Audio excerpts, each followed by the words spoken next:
Hello नमस्कार। ANMB home science classes में आप सभी का स्वागत है। तो आज का हमारा टॉपिक है विटामिन। ये जो टॉपिक है ये 6 से लेके 12 तक BA और MA और जो भी बहनें TGT PGT LT ग्रेड या नेट की तैयारी कर रही हैं उनके लिए बहुत ही महत्वपूर्ण टॉपिक है।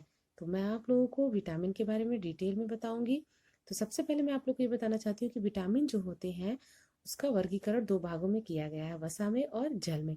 तो आप सभी लोग जानते हैं कि वसा में जो घुलनशील विटामिन होते हैं वो A होता है, D होता है, E और K, और जल में घुलनशील जो होता है B और C।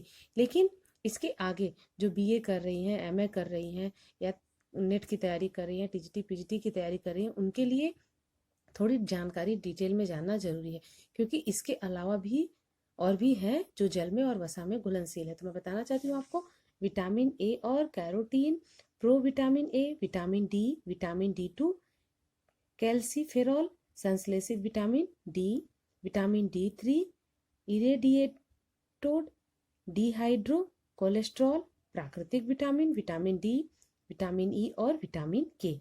जल में घुलनशील vitamin, vitamin B complex, vitamin B thiamine, aneurin, riboflavin, nicotinic acid और निकोटिनामाइड, नाइसिन और niacinamide, pyridoxine, vitamin B, pantothenic acid, folic acid, biotin, कोलिक, जी, एमिनो बेंजोइक एसिड, आइजिनोसिटॉल और vitamin B12, vitamin C, ascorbic acid, vitamin P, बायोफ्लेवोनाइड्स। जल में घुलनशील, अब मैं बताऊंगी आप लोग को जल में घुलनशील जो विटामिन है उसका क्या क्या कार्य है, उसकी प्राप्ति के साधन और उसकी कमी से क्या प्रभाव होता है। तो सबसे पहले मैं आप लोग को बताऊंगी जल में घुलनशील जो विटामिन है उसमें नंबर 1 है आपका थायमिन यानी विटामिन B1।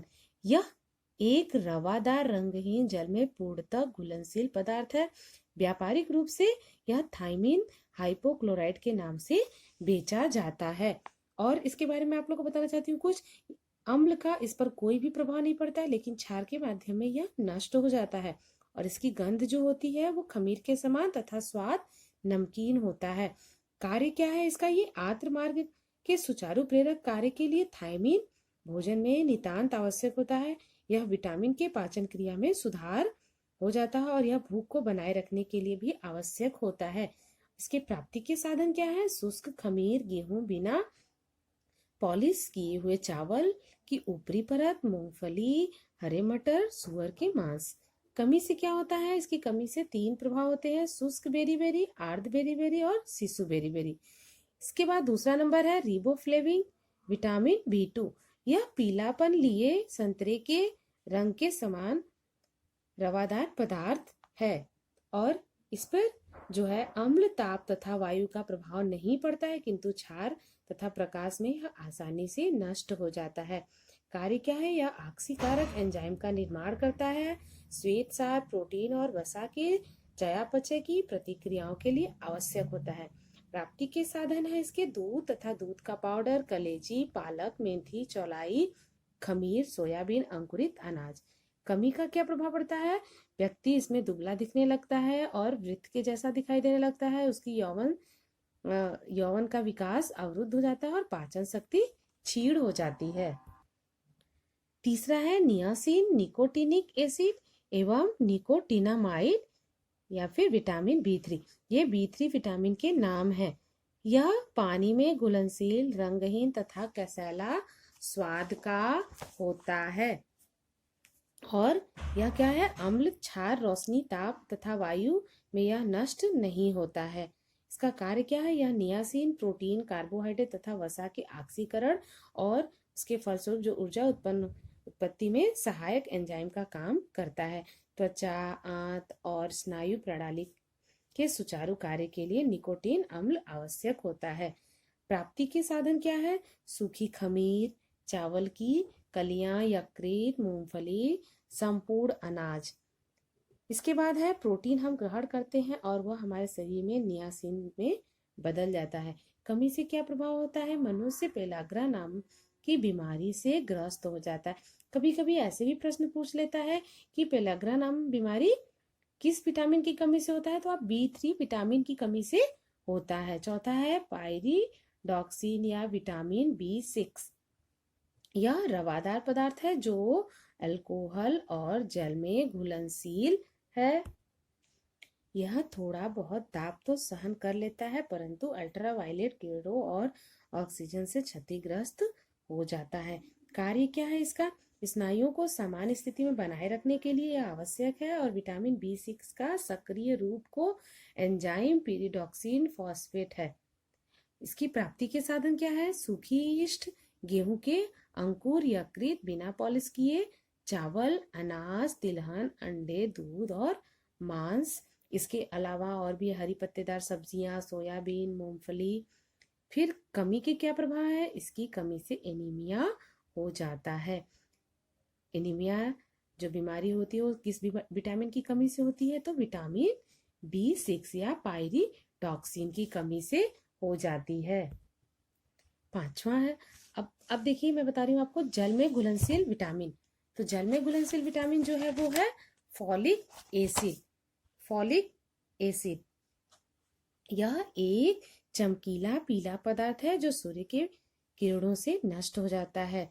इसका कार्य क्या है? यह विटामिन RBC के परिपक्वता में सहायता प्रदान करता है तथा कुछ एंजाइम प्रणाली में भी भाग लेता है। प्राप्ति के साधन क्या है? यह गहरी हरी पत्तियों वाले साग भाजियों, यकृत, अंकुरित अनाज, चावल की सफेदी और मटर में पाया जाता है। इसकी कमी से अतिसार नामक बीमारी हो जाती है। फिर इसके बाद है कोवालामिन विटामिन B12। प्राप्ति के साधन क्या है? यह केवल प्राणी भोज्य पदार्थों में ही पाया जाता है, मांस, मछली, गुर्दे और अंडे में। इसका कार्य क्या है? जो आपके हैं, यह लाल एवं श्वेत रक्त कणों के निर्माण में परिपक्वता में सहायता होता है। प्राप्ति के साधन क्या है? यह प्राप्ति के साधन यह सिर्फ केवल जो है प्राणीजन्य भोज्य पदार्थों में ही पाया जाता है। केवलामिन विटामिन के बारे में थोड़ा बता दूं। इसकी जो संरचना होती है वो जटिल होती है। केवल यही एक ऐसा विटामिन है जिसमें कोबाल्ट और फास्फेट दोनों ही उपस्थित होते हैं। कमी के प्रभाव क्या है? पर्निशियम, रक्तहीनता, जिह्वा में सूजन आ जाता है। अब विटामिन से संबंधित कुछ मैं प्रश्न की तरह से भी बना के लेके आई हूँ जो आप लोगों को बताने में थोड़ी आसानी होगी, क्योंकि मैंने आप लोगों को विटामिन के बारे में थोड़ी जानकारी दी है। तो फटाफट आप लोग अपने प्रश्नों के उत्तर दीजिए। पहला है विटामिन में वसा में घुलनशील विटामिन, तो A, D, E, K आप सबको पता है ना। फिर जल में घुलनशील विटामिन क्या है? B, C, P। तीसरा प्रश्न है थायमीन की अत्यंत कमी से होता है बेरी। स्कर्वी रोग से ग्रस्त होते हैं कौन सा vitamin? Vitamin C। Next question है रक्त सिराओं को फटने से बचाने के लिए आवश्यक होता है विटामिन D। नेक्स्ट, यकृत में वसा को एकत्र नहीं होने देता, कौन नहीं होने देता? कोलिन। सातवां है निकोटीन अम्ल अघुलनशील होता है किसमें? विटामिन A तथा D में। नेक्स्ट क्वेश्चन है शिशु के हड्डियों और दांतों को विकसित करने के लिए कौन सा विटामिन काम करता है? तो विटामिन D। 10वां प्रश्न है विटामिन A की कमी के कारण होने वाला बीमारी का नाम क्या है? स्कर्वी। 11वां है कौन सा विटामिन घाव भरने में सहायक होता है? Vitamin C। याद रखिएगा कौन सा विटामिन घाव भरने में सहायक होता है? Vitamin C। विटामिन शब्द का आविष्कार किसने किया? फंक ने।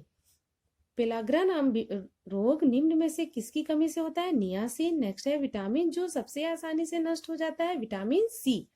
मानव दूध किस विटामिन का सबसे अच्छा स्रोत है? Vitamin E। विटॉट स्पॉट विटामिन की कमी है, किसकी कमी है? Vitamin A। और भी मैं आप लोगों को विटामिन से संबंधित प्रश्न लेके आऊंगी। आप लोग को अगर वीडियो पसंद आए तो शेयर करिए अपने फ्रेंड लोग में, और वीडियो को लाइक करिए, सब्सक्राइब करिए। धन्यवाद।